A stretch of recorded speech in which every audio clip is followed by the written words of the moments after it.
City Grand Garden Hotel sa Makati City noong Disyembre 31.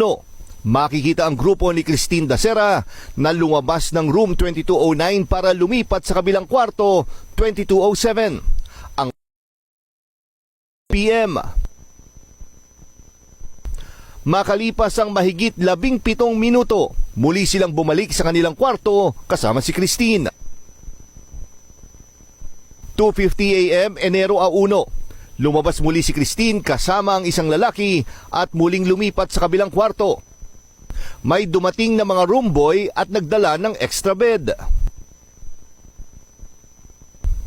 2:52 AM, bumalik si Christine sa kanilang kwarto sa 2209 kasama ang isang lalaki.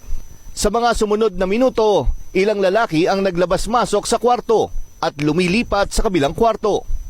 3:15 AM, lumabas din si Christine at lumipat sa kabilang kwarto. 3:21 AM, lumabas naman mula sa 2207 ang isang lalaki at pumunta sa room 2209. Lumabas ang tatlong lalaki at sinundo si Christine na pabalik sa room 2209. 4:39 AM, lumabas ng room 2209 si Christine kasama ang isang lalaki at bumalik sa kabilang. Muling bumalik silang dalawa sa room 2209. 5:05 AM, makikitang nakikipaghabulan pa sa hallway si Christine sa kanyang kaibigan. 6:23 AM, mula sa kabilang kwarto, binuhat pabalik sa room 2209 si Christine ng isang lalaki. Si Christine pa mismo ang nagbukas ng pinto ng kwarto. 7:23 AM, isa-isang nag-alisan ang nasa room 2207 at nakunan silang sumakay ng elevator.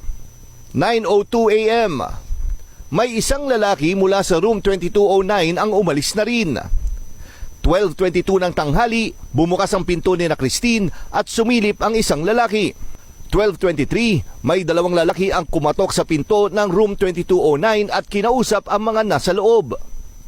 12:27, dito na makikitang isang wheelchair ang dinala sa kwarto nila Christine. 12:30, nang ilabas sa kwarto si Christine sakay ng wheelchair. Dinala siya sa klinik ng hotel bago dalhin sa ospital. Marami pang tanong ang dapat masagot sa pagkamatay ni Christine, pero ang CCTV footage na ito ang isa sa mga ebidensyang tinitignan ng piskal sa kaso.